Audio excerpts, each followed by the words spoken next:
Okay, so we're here with Jay in his Tesla, and we're about ready to take a little drive around the parking lot.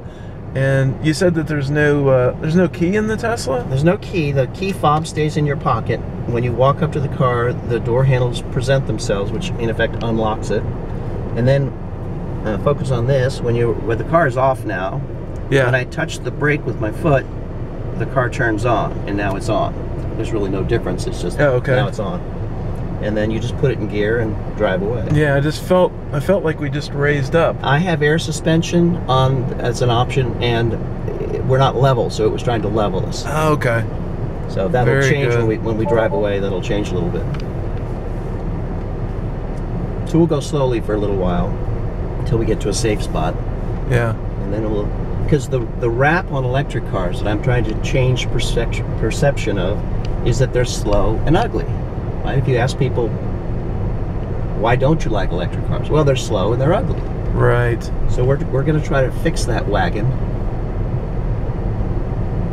one person at a time. Let's see, where can I go? I guess we'll go right here.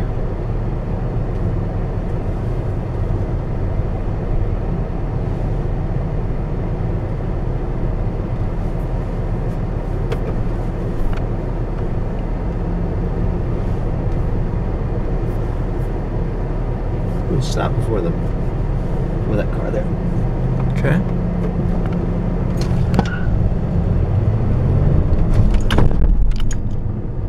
Whoa. They're not slow. So what did we get up to in that? I don't know, but it's 0 to 60 in 3.9 seconds. Oh my goodness. So it will beat a Corvette. It will beat a BMW M5. The only disadvantage to the Tesla is the cost. When you get the cost down, I can't think of many reasons why you wouldn't want it. Yeah. So we'll just drive around a little bit. Okay. So tell me, you've been in a lot of different types of electric vehicles and hybrids. What was the overall reasoning for you to purchase the Tesla? Well, my first electric car was the 2012 Nissan Leaf, and I've wanted an electric car since I was literally in high school, and that was the first practical one that I could get. I wasn't living where they leased the EV1 at the time, so this was the first one I could buy, so I bought it. And it's a great car. It's got a lot of room, holds 5 people, fairly peppy, about a 75-80 mile range. But I work 105 miles away, so that was the problem there. It wouldn't make it from Raleigh to Winston-Salem where I work.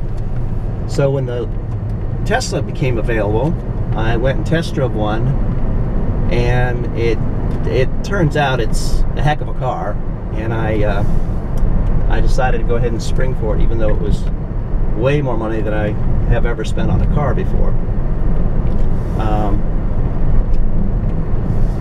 We'll go this way, I guess. I've also owned several Priuses, and they, in their own way, are a great car too. But these are just better. Electric cars are just better than anything with a gas engine. Yeah. It's obviously quiet, but most electric cars are quiet. They're all extremely quiet, or a plug-in hybrid is quiet when it's not running the gas engine. They're electric. They're like electric cars at that point as well. Now, have you tried the Volt, the Chevy Volt? I test drove the Chevy Volt. I test drove the Mitsubishi i, which is a small electric car. Yeah. There's a new BMW, I guess. BMW has 2, the i3, which is a smaller car, and the i8, which is more of a sports performance car. And I haven't driven those. They're just now shipping the i3, I think. I have driven the Ford Focus Electric, and I think that's it. The Focus is a lot like the Leaf in a lot of ways. Same sort of range, same sort of packaging. Yeah. Same sort of cost. So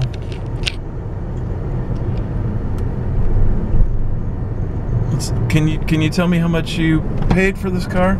I can. This one fully loaded was 101. The acceleration is incredible. It is stupid. Yeah. They start at about 70. They originally started at 50 with a battery that they don't make anymore. It was a very, very small battery, and no one wanted it, so they stopped making it. So they started about 70 and go up. And the major options are the battery size, 60 or 85. The 61 is a 208 mile range. The 85 that I have is a 265 mile range. And of course, it's less if you go stupid fast and more if you go stupid slow. One father-son team went 425 miles on a charge. Wow. But they were only going 15 miles an hour for all day. Oh, all right. Yeah. And the inverter, the performance version is also a very big price jump. And you were saying that the battery makes up a majority of the cost. I would say, you can't get them to say this, but I bet you the battery in both the Leaf and the Tesla, or for that matter, any electric car, is fully 50% of the cost of the car. Which means that there's a lot of room for improvement as battery cost performance ratio improves. And that's the biggest, probably the biggest impediment right now is the cost factor. Now we're going by a gas station. When was the last time you had to stop at a gas station? Sometime in early 2012 was the last time. When I bought the Leaf, I've stopped going to gas stations. So you haven't been to a gas station in over 2 years? Over 2 years. Well, that's wonderful. I kind of like that. Yeah. Yeah, I have solar cells on the roof, so the charging at home is free. When you go on a trip, and I've got now 37,600 miles on the Tesla in 1 year, their supercharger network is free for life. Yeah. So it's almost, and I have time because I teach, so I've got all summer off. Why not just drive? Why not just go see the country? Right. So that's what I do. So you were telling me earlier some of the trips that you've been on. So what's the longest trip that you've been on in your Tesla? I guess New Orleans. I've been to New Orleans twice and back. And what's the biggest challenge on these long trips? Well, when the supercharger network is completely flushed out in about a year, there won't be any issues. Right now, it doesn't cover all the way to New Orleans. So what I do is I go as far as I can on the network, which gets me to about Auburn. And then I stop at a RV park, because there's RV parks everywhere. There's zillions of them, and they all have 50 amp outlets. So you don't necessarily need to use a 30 amp public charging outlet EVSA. You can use RV parks. The only disadvantage is they tend to put RV parks where there aren't people. Right. Kind of out in the middle of nowhere. Right. So you have to go find them. Yeah, but I have an app that will list them all, and you just filter it by which ones have 50 amp outlets, and almost all of them do. Now you said there are a couple apps that you recommend. What are those apps? Well, to find public charging stations, Recargo is probably the best one, and there are a lot of filters on it, but basically you can find all of the public stations. People write about them, so you can say, how many there are at each place, how big they are, if they're broken, if they worked last time they were there. There's pictures of them. That's a really good resource. And another one is called PlugShare, which is sort of the same thing, but it also includes people's home chargers that they allow other people to use. So what you do is they usually have a phone number or an email or something. You just call them up ahead of time, say, I'm going to be traveling, through your neck of the woods. Can I use your charger? And most of the time they'd say, yeah, come on by. I did that with mine. Very cool. So, looks like it accelerates pretty good and it brakes pretty good. You know, Consumer Reports love the Tesla. I gave it like a 98. It was like one of the highest scores. I have to ask you, what do you think the biggest challenge is for the Tesla right now? Well, right now they're what's the word? Capacity constrained. They can't get enough batteries to sell more than they're selling. They're selling, I think, 700 a week, and they could sell more if they had more batteries. So they're going to build a battery factory, and that will allow them to make more cars and sell more cars. They would like, what Elon Musk, who's the owner of that company, would like to do is not sell expensive cars. He wants to sell a reasonably priced car. He wants everybody to drive electric cars. So not the next generation, but the one beyond that, maybe 2017, 2018, he wants to make a car a little bit smaller than this, but not much, and sell it for $35,000 without tech subsidies. So that is sort of the end game of what Tesla's about.